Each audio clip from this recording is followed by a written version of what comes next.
Nous continuons l'Air Nature, il est 19 heures et nous allons vous présenter Chana la Source. Chana la Source qui parle de l'éveil au monde d'énergies diverses et peuples de la nature. Donc elle était déjà présente à l'Air Nature numéro 1 et la voilà à nouveau avec nous. C'est quelqu'un que j'aime beaucoup parce que justement pour moi la nature parle énormément et elle va nous en parler très très bien. Je vous laisse avec elle. J'ai oublié de dire une information très importante. Merci à ma famille d'être arrivée. Et l'autre information, c'est donc grâce à Gérard Coffino que nous avons les vidéos. Il est en train de nous filmer. Et donc allez voir sur Planète Gaïa TV sur YouTube. Et vous reverrez entre autres les vidéos qu'il a fait ce soir et d'autres vidéos très intéressantes aussi. Et merci à toi de tout ce que tu fais. Merci. Chana, à toi. Merci. Alors, bonjour à tous. Je me présente, donc je suis Chana la Source. Et mon lien avec la nature, thème de notre rencontre d'aujourd'hui à l'Air Nature, dans ce charmant lieu qui nous accueille, et que mon activité est très liée à la prodigieuse nature qui nous entoure sur cette magnifique planète. La grandiose et splendide nature devant laquelle je m'incline humblement me fascinera toujours par son indicible beauté et son immense bonté à notre égard. Malgré que nous ne soyons pas toujours des enfants sages et que nous oublions souvent d'avoir un profond respect à son égard. Depuis toujours, j'ai eu les yeux tournés vers le ciel et regardant la nature m'hypnotisant par sa beauté sans pareille, spectacle dont je ne me lasserai jamais, cela m'a conduit dès mes plus jeunes années à observer cette nature pour m'en imprégner. J'ai donc commencé par l'étude de l'astrologie, connaissance indispensable de base, me disait-on à l'époque, pour poursuivre un chemin initiatique de connaissances. Je suis donc allée dans une école d'astrologie traditionnelle et j'ai suivi les cours. Éternelle étudiante des arts et des techniques énergétiques, passionnée, je n'ai jamais cessé de m'intéresser tout au long de mon parcours. J'ai donc appris tout ce qu'il m'a été accessible d'étudier dans tous les domaines, et cela depuis fort longtemps, et encore aujourd'hui. Mes dispositions et facultés personnelles m'ont permis de m'intéresser aussi bien aux minéraux, par la lithothérapie, l'énergie des pierres, que la gémologie, qui est l'étude des gemmes, des pierres précieuses, les végétaux et la spagyrie, qui est une quintessence végétale et un mode de préparation qui obéit à des caractères alchimiques de cohésion, l'hypnose et les cartes et les oracles également. Les techniques de mieux-être comme le shiatsu, le reiki, le magnétisme, la radiesthésie, ma formation en géobiologie, sciences énergétiques de l'influence de l'environnement sur le lieu de vie, du vivant, les humains, les animaux, les végétaux, bien connue des anciens bâtisseurs qui respectaient la terre et la nature. Elle est à la fois une science ancienne et nouvelle. C'est la relation entre le ciel et la terre et les phénomènes cosmotelluriques qu'elle étudie, qui ont de tout temps été observés. L'étude de l'implantation des mégalithes et de nombreux temples prouve que depuis des millénaires, l'homme a su édifier certains monuments en tenant compte des forces du ciel et de la terre. On parle de courants ou de réseaux d'énergie, comme le réseau Hartmann ou Curie, pour les plus connus. Ces réseaux sont censés agir sur la santé et la géobiologie vise à détecter et mesurer les courants telluriques ainsi que la pollution électromagnétique.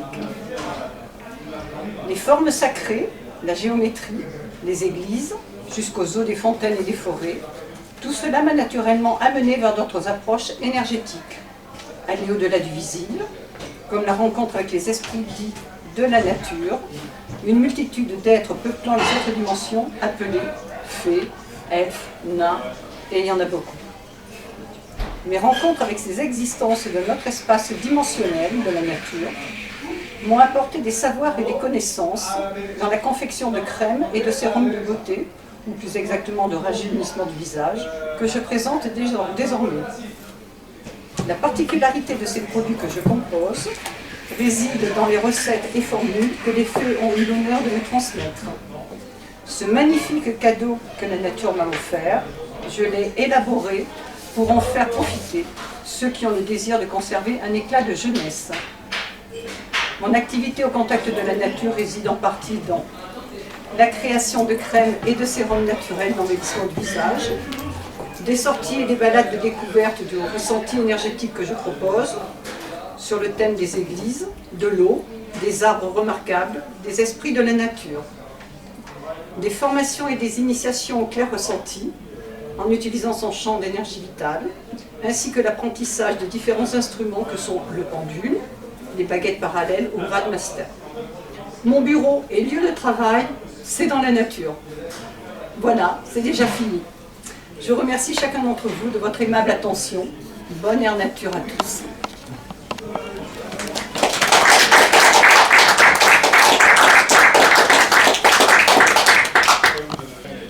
Qui c'est qui a des questions, des commentaires? Moi j'en ai plus forcément. Si tu pouvais nous parler. Je rappelle juste la petite expérience que j'ai vécue, puis tu vas me dire ce que tu en penses, mais je vais les rappeler en 2 mots ce que j'ai raconté, ce que j'ai vécu dans la forêt ces derniers temps. Donc j'ai été méditer dans la forêt, je me suis retrouvée assise sur un tronc, j'étais consciente de tous les éléments qu'il y avait autour de moi, les oiseaux, les feuilles, les oiseaux qui remontaient du sol pour aller dans les arbres, etc. Donc j'ai fait ma méditation, puis pour remercier la forêt. Donc intuitivement, on n'avait pas besoin de se parler, donc c'était nettoyer tout autour de moi. Et je vous assure, j'avais pas besoin de regarder nulle part, j'avais juste besoin de me laisser guider par la nature. Et je ramassais là où il fallait le papier, sans avoir à réfléchir, rien du tout. Vraiment, la nature m'a indiqué là où ça lui gênait, l'objet le gênait. Une fois que j'ai eu fini, je me suis retournée, donc j'ai regardé derrière. Et vous pouvez rire ou non, j'aime bien dire ça, j'ai vu la nature merveilleuse, magique, et comment on pourrait dire, scintillante. Je l'ai revue presque revue. Voilà, j'ai eu cette image-là en me retournant après ce que j'ai fait comme action. Donc, parle-nous de cette réaction à la nature quand j'ai eu ce geste-là. La nature est merveilleuse, à qui sait la regarder, tout communique avec tout. Donc on peut entrer en communication avec pratiquement tout. Après c'est juste une question de fréquence. Il suffit d'adapter son instrument qui est son cerveau sur la fréquence correspondante. Je pense que tu as dû, comme on dit, être à un passage dimensionnel qui a ouvert une autre lumière. Parce que quand on arrive à ces endroits-là, comme ça, on n'aperçoit plus les choses de la même façon. Tout est beaucoup plus clair, beaucoup plus lumineux. Je pense que tu étais à la porte d'un passage. Et il y en a beaucoup dans les bois, dans les forêts, il y en a énormément. Il y a beaucoup de portes, puisque moi-même je passe les portes. J'ai des instruments, j'ai des bâtons, on m'a transmis une connaissance, j'ai le bâton qui permet d'ouvrir les forêts, d'avoir des rapports complètement différents avec la nature. Donc je pense que tu es arrivé à une porte et tu as pu voir au-delà, parce que quand on est à la porte et qu'on regarde, on ne voit plus du tout les choses de la même façon. Elles sont très lumineuses et très scintillantes. Merci. Merci. Nous avançons dans la soirée, il va y avoir encore 2 ou 3 conférenciers. Et maintenant, nous avons Didier Kernel. Donc, thérapeute holistique, les gens ne vont pas savoir ce que ça veut dire. Donc, c'est lui qui va tout nous définir. En tout cas, il est très souvent en train de corriger ma façon de parler, ma façon de penser. Donc, il veut m'apprendre à beaucoup plus positiver. Alors, je pense qu'il va nous permettre ce soir tous de plus positiver. À ton tour. Bonsoir à tous et à toutes. Je me présente Didier Kernel. Qui suis-je? Je suis un homme sur Terre, comme tant d'autres, je dirais. En fin de compte, qui suis-je? Je fais partie de ceux qui sont tombés dans la marmite petit.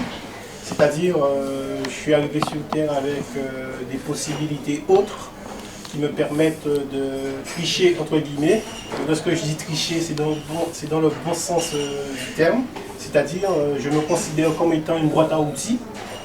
Une boîte à outils à la disposition des personnes, des âmes qui se trouvent face à moi.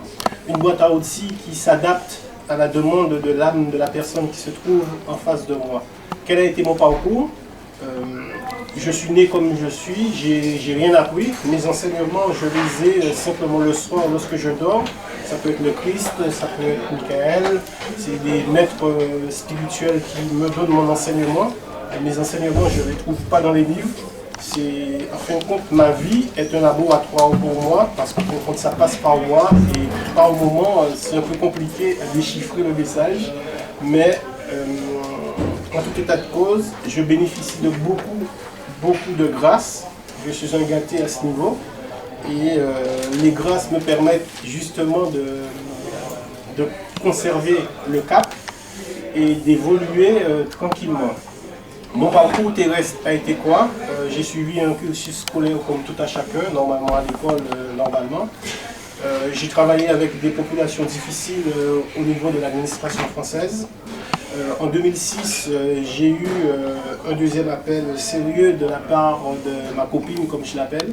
Ma copine, donc, c'est l'entité qu'on appelle la Vierge Marie. Il y a eu quelque chose de spécial qui s'est passé à Fatima en 2006 entre elle et moi. Donc là, à ce moment, j'étais plus ou moins obligé d'obtempérer parce qu'avant, je faisais semblant de ne pas entendre. Je jouais à faire ce que je voulais. Et 2006, j'ai commencé une quête intérieure.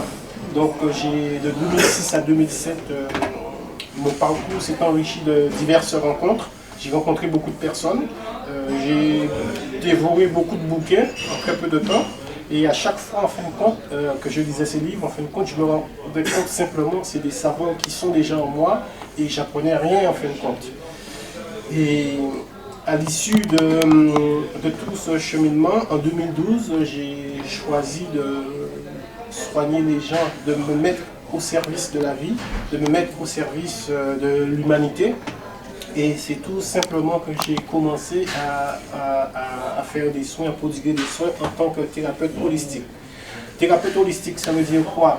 Holistique, ça veut dire sur tous les plans. C'est-à-dire au niveau physique, au niveau des émotions, au niveau du cœur et au niveau de l'âme, au niveau spirituel. Pourquoi? Aujourd'hui, on se rend compte qu'il y a diverses techniques qui existent sur Terre, qui se valent tous et toutes. Les techniques en fin de compte sont appelées à être dépassées parce qu'une technique reste une technique, c'est la personne qui se trouve derrière la technique qui fait la différence, qui amène son petit plus en fin de compte. Lorsqu'on apprend une technique, moi j'ai bien envie de dire aux personnes, apprenez toutes les techniques que vous voulez, une fois que vous avez fini d'apprendre la technique, oubliez ce que vous avez appris et soyez vrai, c'est-à-dire soyez avec votre âme en fin de compte. Pourquoi? Apprendre une technique, ça veut dire qu'on a appris quelque chose, on va l'imposer à l'âme de l'autre. Tandis que lorsqu'on est à l'écoute de l'âme de l'autre, c'est qu'est-ce que toi tu as besoin. Et en fonction de ce dont toi tu as besoin, moi j'ai ça dans ma boîte à outils, je te donne, mais je n'impose pas ce que j'ai. C'est très important. Et aujourd'hui, on se rend compte qu'il y a une explosion de beaucoup de choses sur la place. Moi je dirais aux personnes de faire attention, toujours d'écouter votre cœur. Qu'est-ce que votre cœur vous dit? Vous vous branchez sur votre cœur. Est-ce que ça résonne en moi? Est-ce que ça m'appelle? Est-ce que c'est bon pour moi? Parce que la technique de Pierre, c'est bon pour Pierre, mais c'est pas bon pour Paul. Chaque âme, chaque personne a sa feuille de route, son ADN, à ce qui l'intéresse, à ce qui lui correspond comme soin, comme thérapie, comme sa route. Ensuite, aujourd'hui, je voudrais vous parler un peu de l'enseignement qui s'appelle quoi? Je suis là pour vous parler des retrouvailles avec notre nature christique. En fin de compte, sur Terre aujourd'hui, il y a une urgence. L'urgence n'est plus à guérir la bobologie, l'urgence n'est plus à guérir les souffrances physiques. Aujourd'hui, l'urgence est à la guérison des âmes. Il est temps d'arrêter d'être gentil et d'être vrai. Parce que, quelque part, aujourd'hui, le bateau, le Titanic, il va directement sur l'iceberg, tout le monde joue de la musique et personne ne s'inquiète. Aujourd'hui, je dirais aux personnes, arrêtez d'être gentils, soyez vrais, soyez vous-même. Soyez vous-même, ça passe par quoi? Ça passe par les retrouvailles avec notre propre nature christique. Tout être humain, on est doté de cette cellule de vie qui se trouve en notre cœur, qui est cette germe christique, qui est cette germe de Dieu en fin de compte en nous. Parce que le créateur de ce monde, il a choisi de mettre la vérité quelque part où l'homme n'aurait pas eu idée d'aller chercher cette vérité. C'est-à-dire la vérité dans le cœur de chaque homme. Toutes les personnes qui vont faire le tour du monde, qui vont faire des safaris, qui vont faire tout ce qu'ils veulent, ils sont en train de chercher hors d'eux la solution alors que la solution est en chacun de nous. Donc, c'est l'introspection. Donc, aller vers soi-même, aller dans son cœur, et là, on a toutes les solutions. Personne n'a les solutions pour nous, nous avons toutes nos solutions en nous. Les retrouvailles avec notre nature christique, c'est un processus. C'est un processus qui passe par la guérison au niveau du corps physique. Le corps physique, c'est quoi? C'est le temple. Le temple, c'est le temple de Dieu, notre corps. Premièrement, si c'est un temple, c'est pas une poubelle. Ça commence déjà par faire attention à ce qu'on mange, qu'est-ce qu'on met dans notre corps physique, qu'est-ce qu'on met dans le temple, c'est-à-dire qu'est-ce qu'on met physiquement dans notre corps et qu'est-ce qu'on met aussi au niveau intellectuellement dans notre corps. Qu'est-ce qu'on mange physiquement? Donc, moi j'ai pour habitude de dire il faut manger 3 V, vivant, vibrant, vitalité. Donc tout ce qui est mort, c'est pas la peine. Parce que lorsqu'on mange tout ce qui est carcasse, c'est pas la peine. Pourquoi? Ça baisse notre taux vibratoire et en fin de compte, lorsqu'on mange, on mange simplement de l'information. Donc tout ce qui est cadavre, substance cadavérine, d'où le mot cadavre, qui donne l'information de putréfaction au corps, qui donne les informations de vieillissement, et tout ce qui s'ensuit. Ensuite, il y a le côté, le corps, c'est le temple. Ensuite, il y a les émotions. On est sur Terre pour vivre des émotions. On a le droit d'être en colère, on a le droit d'être content, on est vivant, on est des êtres vivants justement. On doit vivre ces émotions. Il n'y a pas de bonnes ou de mauvaises émotions, il y a des émotions à vivre, c'est tout. Nous, on doit être observateur de notre vie. Plus on sera observateur de notre vie, moins il va y avoir le côté prégnant, le côté où on va être dépassé, le côté où justement ça va nous faire mal. Parce que quelque part, nous sommes, si on est observateur de notre vie, ok, là il y a une émotion qui passe, ok, j'accepte. Je sais que bon, ok, il y a eu ça, et alors? Et souvent, j'aime dire ça, lorsqu'il y a un souci, vous dites simplement, et alors? J'ai été licencié, et alors? Voilà. J'ai pas payé mon loyer, et alors? Mon petit copain m'a lâché, et alors? La vie continue, et alors? Ce petit et alors, en fin de compte, nous permet de relativiser. Malheureusement, on est sur un système où on nous a appris, on nous a enseigné la dualité de la vie sur Terre. Or, la vie n'est pas duale sur Terre, contrairement à ce que l'on croit. La vie n'est pas simplement noir ou blanc, haut ou bas, droite ou gauche, yin ou yang. La vie est ternaire. La vie, c'est le Père, le Fils et l'Esprit Saint, le triangle. Et en fin de compte, les taoïstes connaissent bien la voie du milieu, la troisième voie. Tant qu'on reste dans la dualité, on n'est pas encore dans la vie, ça ne sert à rien, on se trompe. Donc, élever notre conscience et aller dans le point qui va concilier les inconciliables en fin de compte. Et ce qui va concilier les inconciliables, c'est la troisième voie en fin de compte. Et cette voie, c'est l'amour. Et ce monde, justement, a été créé par amour, avec l'amour et pour l'amour. Sauf que nous sommes tous amour et nous l'avons oublié.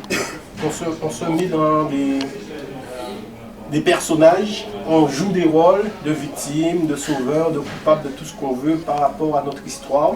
Bon, ça c'est bien beau, 30 secondes, mais il y a un moment il faut se réveiller. Et si on ne se réveille pas, notre âme, de moment, elle va nous tirer les oreilles pour nous dire maintenant tu arrêtes de jouer, la récréation est terminée et au boulot. Donc, les retrouvailles avec notre nature christique, c'est tout un processus, un cheminement qui permet à l'âme de venir s'incarner totalement dans le corps physique. L'âme qui s'incarne dans le corps physique, déjà en nettoyant le véhicule, le corps physique, on va voir, il y a des personnes qui auront des possibilités, on va dire, ah, il fait ci, il fait ça. Non, c'est justement normal, c'est retrouver notre véritable nature de Dieu. Nous sommes tous des dieux et des déesses. Simplement, on l'a oublié, c'est tout. On nous a fait croire que tu n'es pas capable, tu ne peux pas faire ci, c'est pas à ta portée. Ça, c'est des croyances limitantes qui arrangent ceux qui ont mis ces croyances. Aujourd'hui, il est temps pour nous de prendre conscience que ces croyances ne nous amènent à rien. On sait qu'ils sont là, on sait que ça existe. Et le but, justement, aujourd'hui, pour nous, c'est de transmuter tout cela. Transmuter tout cela, c'est en faisant ce qu'il y a à faire pour guérir toutes les blessures émotionnelles qu'on a, toutes les blessures karmiques, tout ce qui est blessure ancestrale. Guérir toutes les blessures Et ça, en se libérant de toutes ces blessures, là, à ce moment-là, on va pouvoir vibrer à un autre niveau qui va nous permettre justement d'accueillir notre âme dans notre corps et développer nos potentialités, développer ce qu'on est venu faire sur Terre. Et justement, après ce sera plus compliqué sur Terre, on va s'amuser parce que la vie est belle, la vie c'est un jeu et il n'y a pas de, comment dirais-je, il n'y a pas de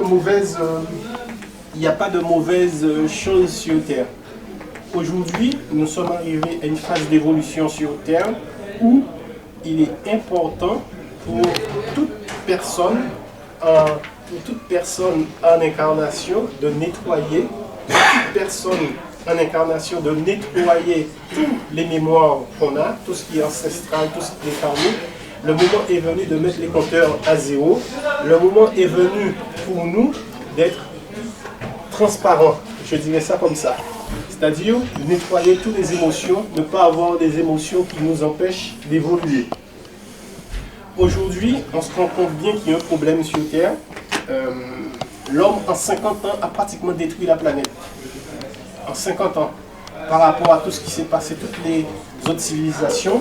On prend le cas de la civilisation numérienne qui date de 100 000 ans. Les Lumières, les Atlantes, les Mayas, les Ariens, les Adamiques. Les Adamiques, ça fait 6 000 ans. Ils n'ont pas fait autant de dégâts que nous. Et nous, en pratiquement 50 ans, on a quasiment épuisé la Terre. Donc aujourd'hui, la Terre, la mère qui nous nourrit, notre mère, aujourd'hui, elle nous demande des comptes. Le moment est venu de passer à la caisse. Le moment est venu pour chaque âme de passer à la caisse. Il est fou de croire qu'il va y avoir un barbu qui sortira du ciel pour sauver Pierre, Paul, Jacques.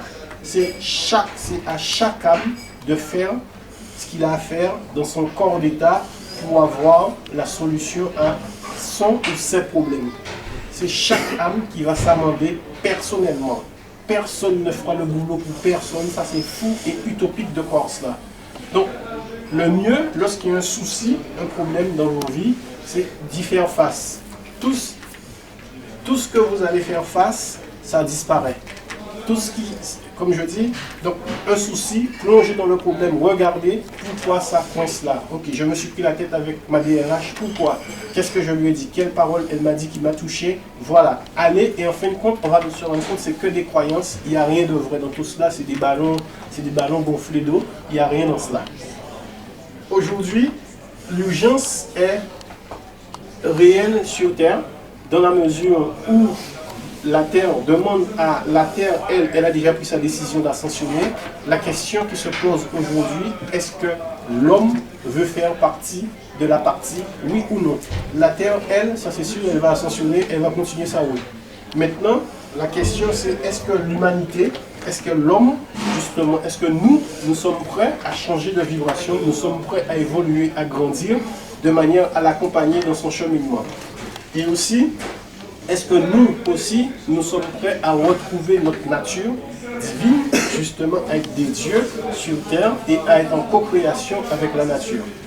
Mais tout cela, ça passe par un cheminement, ça passe par une évolution, ça passe par des remises en question, ça passe par, comme je dirais, bas les masques, parce qu'on a pris l'habitude d'être gentil, et aujourd'hui, être gentil, ça ne sert à rien, il faut être vrai, je dis bien il faut, c'est un mot que j'aime employer, mais je vous invite à être vrai, messieurs, dames, dans la mesure où, lorsqu'on est vrai, il n'y a que ça qui compte. On ne peut pas pécher contre soi-même lorsqu'on est vrai. On fait du mieux qu'on peut avec qui on est, avec ce qu'on a. On ne peut pas être comme maman, comme papa, comme Pierre, Paul, Jacques. Non, chaque être est unique. Et cela, il faut que ça rentre dans la tête de tout à chacun. Et c'est ça la beauté de la vie. La beauté de la vie réside justement dans notre unicité. Les retrouvailles avec sa nature christique, c'est une méthodologie c'est une méthode que j'ai créée qui permet aux personnes d'évoluer vers leur plan d'âme, qui permet aux personnes d'aller tranquillement, peu importe là où il y a un souci, que ce soit au niveau physique, que ce soit au niveau émotionnel, que ce soit au niveau spirituel, étant un canal. Qu'est-ce qui se passe? Quelqu'un que je reçois ou quelqu'un qui me voit, c'est-à-dire que je suis comme une rallonge, je me branche et l'information transite à travers moi. Personnellement, Didier ne fait rien. que ce soit clair et net. Personne ne guérit personne. Simplement, on donne une impulsion, on montre la direction à l'autre. C'est notre âme seule qui fait ce qu'elle a à faire. Ça, c'est très important à comprendre. L'autre doit se prendre en charge, l'autre doit être grand, je dirais ça comme ça. L'autre doit se prendre, s'il n'y a pas d'assistanat, en fin de compte, il n'y a pas de sauveur.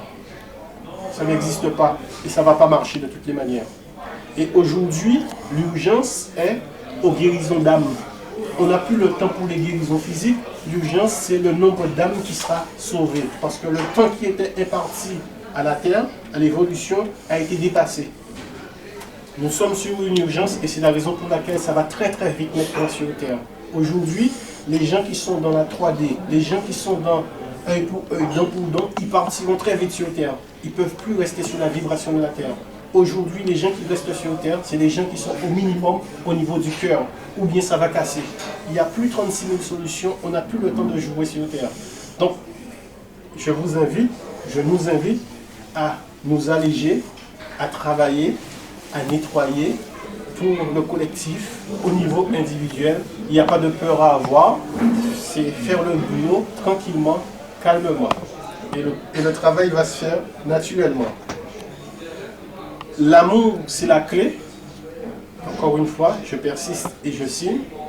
L'amour, c'est la clé sur Terre. La seule réponse, c'est l'amour.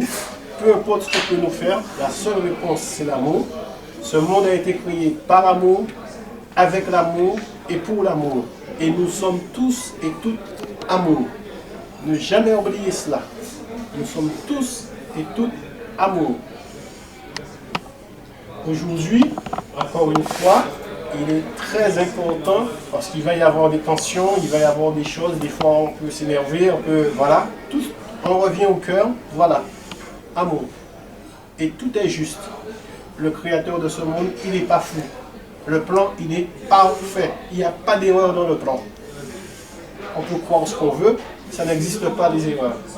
Lorsqu'on voit les synchronicités, lorsqu'on voit ce qui se passe, tout est réglé comme du papier millimétré. Mais nous, de notre ego, de notre point de vue, de notre tabouet, on dit que ouais, ça c'est pas bien, ça c'est juste, ça devait être ci, ça devait être ça. Ça c'est nous avec nos croyances. Pour finir avec vous, l'homme et la femme ont été créés rois et déesses sur terre. On demande trois choses à l'homme et à la femme déesse sur terre. C'est transformer, gérer et organiser. C'est tout. Les trois choses qu'on demande à l'homme sur terre. L'homme avec un grand H, bien sûr. Donc, à la base, la femme, c'est déjà une déesse. L'homme, c'est un roi. L'homme est roi de la création. La femme est déesse de la création. Donc, si on est roi et déesse, on n'est pas dans le manque. La règle sur terre, c'est l'abondance. On prend un arbre fruitier, jamais un arbre fruitier fait un seul fruit. Jamais. Vous pouvez faire le tour de la planète. Jamais. Il fera au moins deux. Ça n'existe pas. Donc la règle sur terre, c'est l'abondance. Donc lorsque nous-mêmes, on va se mettre au diapason avec la vie, avec la vibration qui est dans notre cœur, on aura l'abondance aussi. Ça va se faire par résonance tranquillement. Pour finir, je finirai simplement par un petit poème que j'ai fait aujourd'hui spécialement. Je vais faire un petit poème tranquillement qui s'intitule « Déclaration à elle ». Ce soir, ne comptez pas sur moi. J'ai rendez-vous avec elle. Elle est la prunelle de mes yeux, mon oasis en plein désert. Elle aime la bienveillance, l'amour inconditionnel, en couleur qui fait pleurer les haut-parleurs de mon cœur. Les nuits blanches sont toujours trop noires sans elle, sans l'ombre de sa présence. Penché au balcon de ses yeux, sa joie de vivre me fait envie. Pour elle, je réveille des mots qui sur mes lèvres se sont couchés. Je n'ai plus peur de dire je t'aime, ni par pudeur ou je ne sais trop quoi. Ce soir, j'épouse la plus poète, je suis sentimentale. On se reverra ce soir, j'ai rendez-vous avec elle. C'est promis, juré, elle est ma victoire, la prunelle de mes yeux, ma fierté, ma religion, tout cela et bien d'autres choses encore. Elle est la présence, le rayon de soleil qui illumine les jours de celui qu'il aime. Laissez-vous bercer par ces mots célestes. C'est un câlin de réconfort, un rempart contre toute limitation, croyance, déception. On n'a pas parlé, elle et moi. Personne ne sait si on est fâché. Pardon 1000 fois, je suis désolé. Non, ce n'est pas vrai, c'est un mauvais rêve. Je ne peux croire que tu parles. Je n'ose pas croire que je te faisais autant de peine. Jamais elle n'a rien dit. Pour moi, elle était contente. C'est à nous d'effacer ce qui s'est passé, car on a rendez-vous avec demain. Non, ne crie pas, n'exagère pas. Viens, on va se coucher. Peut-être qu'on va se mélanger, fusionner dans l'amour, l'extase totale. Même si tu as de la peine, les cœurs déchirés peuvent toujours apprendre à s'aimer. L'amour qui s'en va ne laisse que des pleurs, et partir à tes côtés, c'est comme mourir un peu. À cet instant, je t'ai reconnu, c'est bien toi. Le souffle de vie qui demeure en chaque homme. Tu es mon âme, l'expression de Dieu qui vit en moi.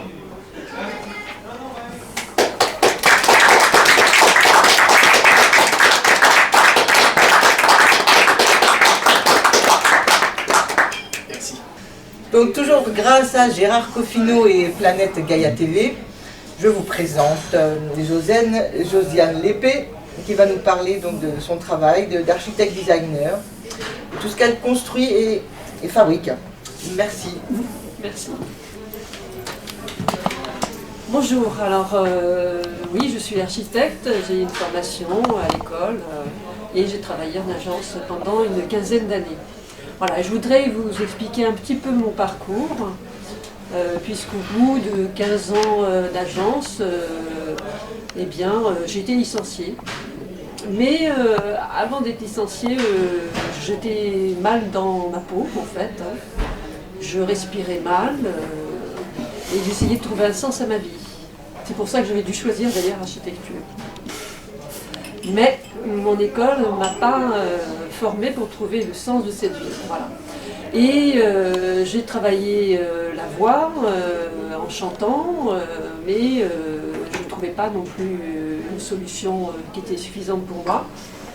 Et un jour, j'ai rencontré le chamanisme. Donc j'ai simplement ouvert la porte de la rue de la Bûcherie, à Paris, voilà.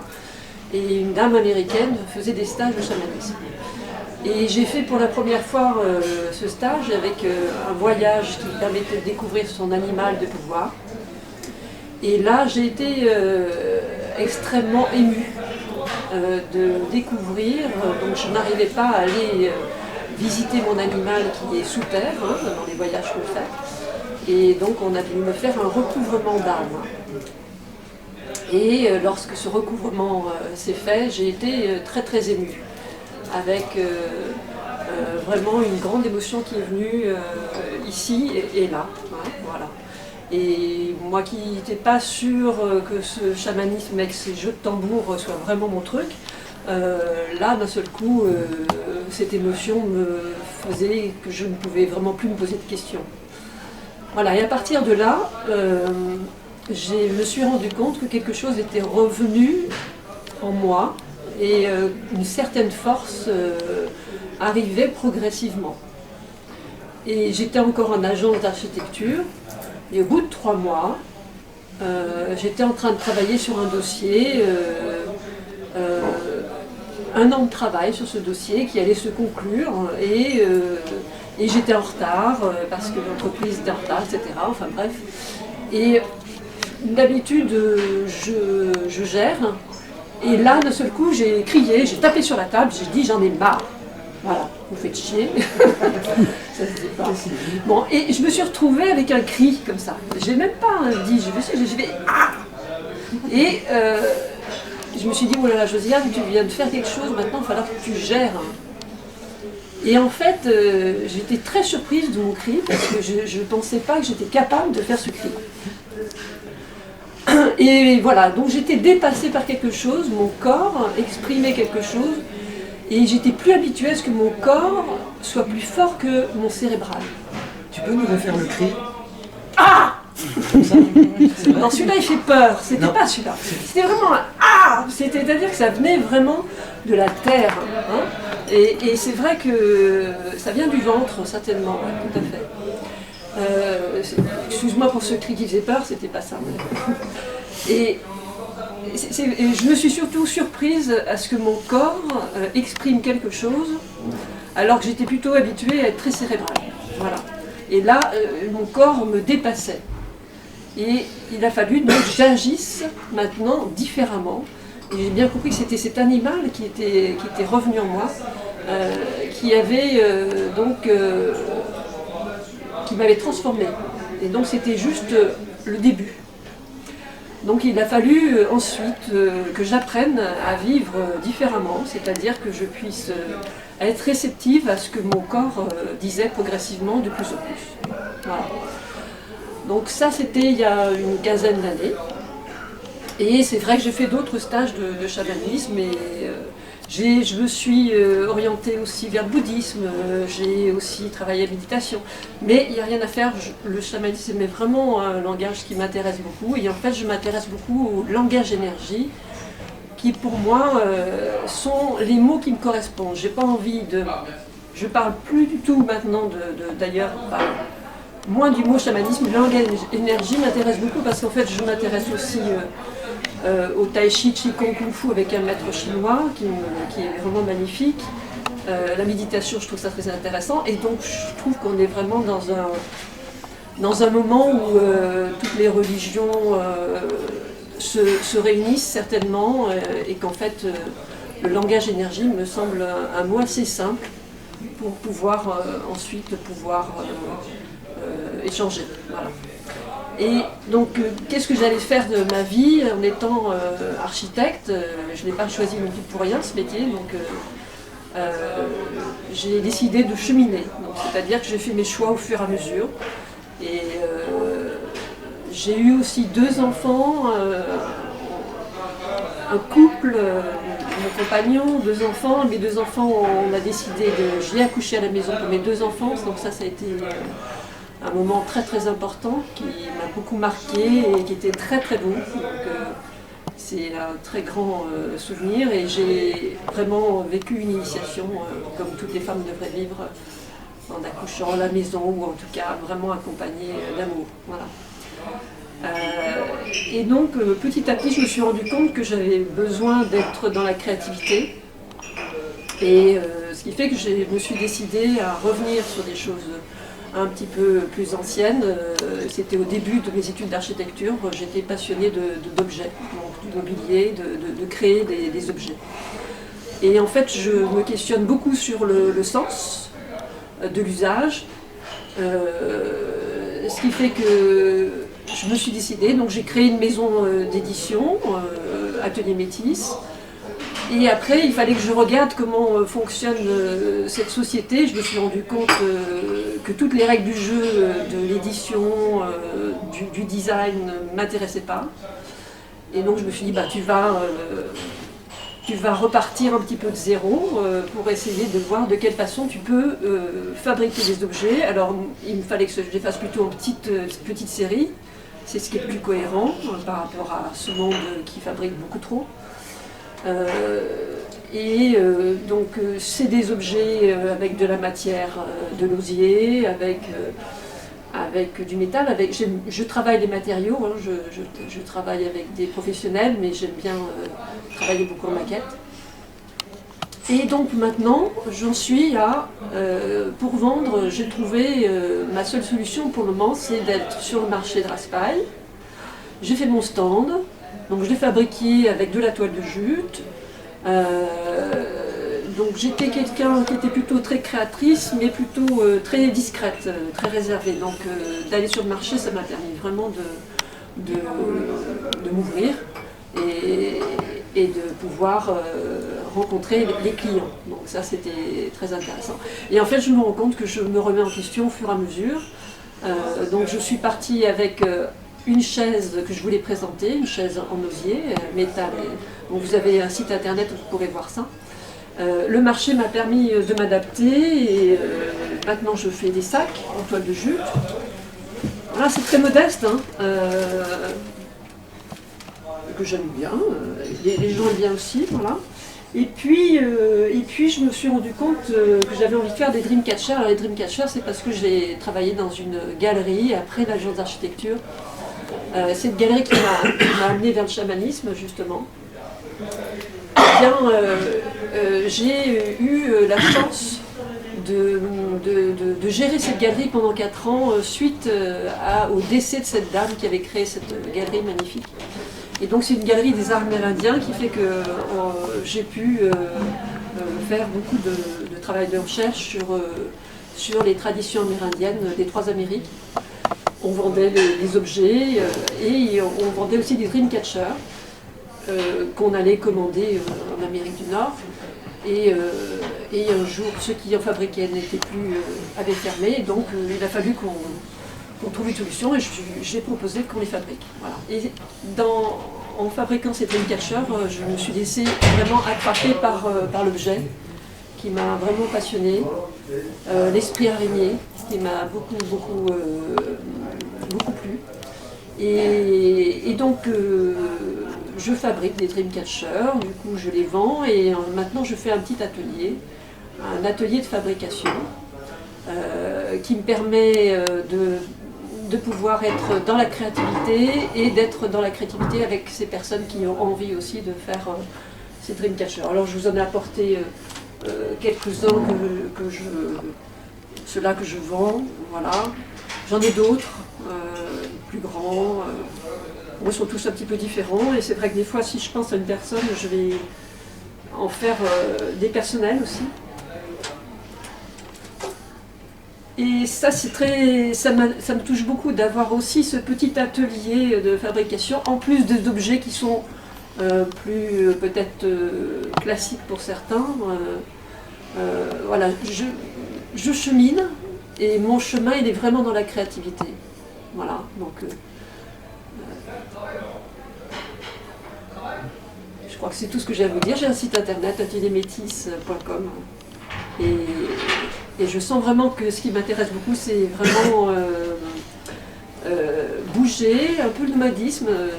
De plus en plus, je me déplace et puis la rencontre des gens. Voilà. Merci.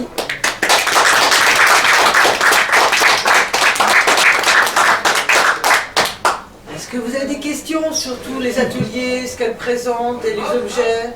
Moi j'ai une question. C'est quoi le Dream Catcher? Alors, oui, le Dreamcatcher, alors c'est un attrape-rêve en français. Pour moi, il y a tout dans le Dreamcatcher. Au niveau des symboles, c'est une très très grande richesse. Donc on a le cercle. On a le cercle qui est en bois. Alors je travaille en cornouiller sanguin. C'est un bois que j'aime beaucoup. Qui est un petit... c'est pas un arbre, c'est des petites branches comment on dit, c'est un CP, enfin voilà. Donc ça fait des branches rouges l'été. Hein, en octobre, les branches vont être rouges parce qu'en fait elles vont prendre la couleur avec le soleil. Sinon la branche va être verte. Hein. Donc je vais pouvoir faire des dreamcatchers qui vont être soit vraiment des nuances très très rouges ou sinon en vert. Voilà. Et vous avez donc la toile qui est la toile de l'araignée. Donc on est avec l'esprit araignée. Chez les Lakota, c'est l'esprit Iktomi qui est un esprit très très intéressant, qui est à la fois noir et blanc. Qui va faire des choses magnifiques et qui va faire des grosses bêtises. Donc on pourrait dire qu'il ressemble un peu à l'être humain. et donc cette toile d'araignée, c'est aussi votre toile de vie, ma toile de vie. Donc dès qu'on a son Dreamcatcher, on a sa toile de vie en main. avec des possibilités de réaliser nos rêves. Car tous nos rêves peuvent se réaliser. Il faut simplement déjà dans le souhait, ensuite garder ce souhait en soi et progressivement cheminer avec ce rêve toujours en tête. Voilà, c'est un cheminement bien sûr. Dans les énergies, en fait, on explique que les rêves flottent dans la chambre. Et que la nuit, donc le Dreamcatcher étant installé au-dessus du lit, il va vous protéger des mauvais rêves. Mais en fait, ce qui se passe, c'est qu'il va aussi faire réaliser aussi des rêves qui vont glisser sur les plumes. Voilà, donc les rêves flottent, les pensées flottent, et puis elles vont s'accrocher à la toile. Ça, c'est plutôt les cauchemars qui vont s'accrocher à la toile, et les rêves, eux, ils vont glisser sur les plumes qui sont reliées de très près aux esprits très élevés. Et ensuite, le matin, le soleil se lève à l'est, les premiers rayons vont éclairer le Dreamcatcher, et les petits cauchemars vont partir à la lumière de l'est du lever, au matin. Comme ça, le Dreamcatcher est nettoyé, et en même temps, il va faire son travail. Voilà, et comme c'est votre toile de vie, vous pouvez y accrocher vos petits objets, des petites choses que vous allez trouver, une plume que vous allez trouver, des objets qui sont très importants pour vous, pour justement nourrir votre toile de vie. Voilà, c'est une petite explication, mais il y a encore beaucoup de choses à dire sur Dreamcatcher. Mais alors, si j'ai bien compris, donc ça sert à attraper les rêves, enfin les cauchemars, et à faire glisser les rêves. Mais pour ça, est-ce qu'on a besoin qu'il soit personnalisé, ou est-ce que j'en achète un dans le commerce? Il y en a eu déjà 500 qui ont été fabriqués exactement pareil. Est-ce que ça va fonctionner aussi? Voilà, donc il est vrai qu'il est important on peut faire son Dreamcatcher, on peut aussi évidemment on peut offrir un Dreamcatcher à un ami. Il est important de le faire soi-même. Alors moi je l'ai fait et je les vends. Ça n'empêche pas que je dis à tout le monde justement accrochez quelque chose qui est à vous. Et pour moi il est très important dans la fabrication, c'est qu'on va y mettre nos intentions. Nos intentions, ce sont des énergies. Et les énergies, vous avez compris qu'elles flottent, et elles flottent et elles viennent aussi s'accrocher. Et elles vont nourrir ces objets. Dès qu'on travaille sur un objet, il va se nourrir de nos intentions. C'est pour ça que je m'intéresse à l'objet, y compris le Dreamcatcher, mais les chaises. C'est aussi de pouvoir aussi vendre des objets avec justement parler aux clients et essayer d'expliquer que justement c'est important d'avoir toujours des objets qui soient travaillés, fabriqués avec soi par l'être humain. Et si parfois on peut utiliser la machine, parce qu'il ne faut pas non plus être décalé par rapport à notre monde, je suis capable d'utiliser des machines électroniques aussi, des machines modernes, voilà. L'important c'est toujours de toute façon d'avoir des bonnes intentions sur tous les objets qu'on fait.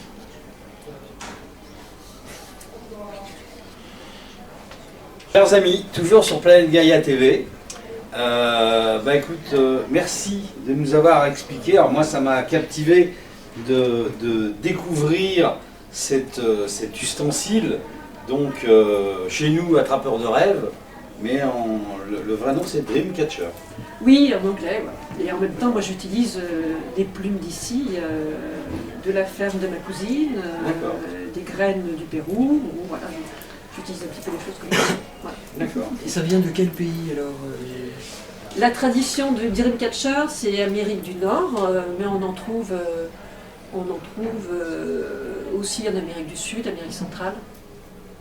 D'accord. Et est-ce que tu as fini ton grand projet d'un an, d'architecture d'un an tu l'as fini? Le projet qui t'a pris un an quand tu as dit stop Ah, ça c'était un travail d'agence. Est-ce que tu es allé jusqu'au bout finalement? Oui, bien sûr, oui, je suis allé jusqu'au bout. En criant, je suis allé jusqu'au bout. En hurlant. Ok. Merci, merci pour cette émission, c'était captivant. Et puis surtout, si tu as d'autres choses à nous raconter, d'autres choses à nous montrer, n'hésite pas. tu m'appelles, on refait un film avec grand plaisir. Merci. Merci. Voilà les amis, donc nous allons finir notre soirée, notre Air Nature 2e édition. Grâce à Gérard Confino, Planète Gaïa TV, vous allez pouvoir suivre tout ce qu'on a fait. On a passé une très très bonne journée. On a beaucoup discuté, beaucoup de partage et on espère en faire encore beaucoup. Rencontrer des nouvelles personnes, retrouver des anciennes personnes et voir un petit peu que notre planète Gaïa veut avancer autrement. Donc je vous présente, c'est Rana et Benjamin. Donc ils ont un site sur Facebook pour les retrouver. Ils essayent de faire plein de concerts sur Paris et de la musique indienne. Moi je suis ravie, je les écoute enfin pour la première fois. Elle va se présenter, elle va vous présenter. Bonjour à tous, je suis très contente d'être ici et je vais parler et je vais présenter la musique indienne mais de l'Inde du Nord, voilà la musique hindustani. Je joue du violon hindustani, donc de l'Inde du Nord. Je pratique ça avec une grande professeure de violon en Inde, à Mumbai, qui s'appelle Dr. Rajan. Voilà, donc c'est du violon en Inde et aussi en Hollande. Et donc je vais jouer ce soir avec des tablas. D'abord je vais jouer des ragas, parce qu'en Inde on joue des ragas. Et des ragas, donc ce sont... D'abord je vais jouer toute seule, je vais présenter un raga du soir. C'est des moments, justement les ragas, on joue ça, un raga ce sont des émotions, ce sont des couleurs. Donc chaque couleur, chaque émotion correspond à un moment de la journée. Donc il y a des ragas du soir, il y a des ragas du matin, il y a des ragas de la nuit. Et chaque émotion est dans la couleur du raga. Voilà. Alors ce soir, j'ai décidé de jouer un raga du soir qui est Ansambani, un raga qui se joue à la fois dans la musique de l'Inde du Nord et dans la musique de l'Inde du Sud, la musique carnatique dans le Sud et dans le Nord, Hindustani. Et je vais jouer d'abord toute seule, je vais présenter le raga, l'émotion, la rasa. Et puis je vais être accompagnée après par une composition donc, en tintal, en 16 temps, c'est des cycles rythmiques. Avec Benjamin qui joue des tablas, donc des percussions de l'Inde du Nord. Voilà. Merci de votre écoute.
Voilà, mes amis, c'est terminé.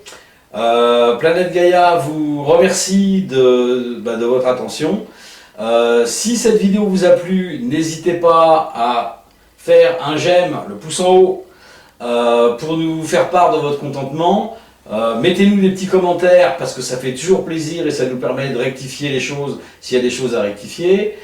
N'hésitez pas à nous soutenir sur Tipeee en allant sur le site qui est écrit en dessous de la vidéo de façon à nous soutenir à partir de 1 euro jusqu'à 1 million d'euros si ça vous fait plaisir, il n'y a pas de problème.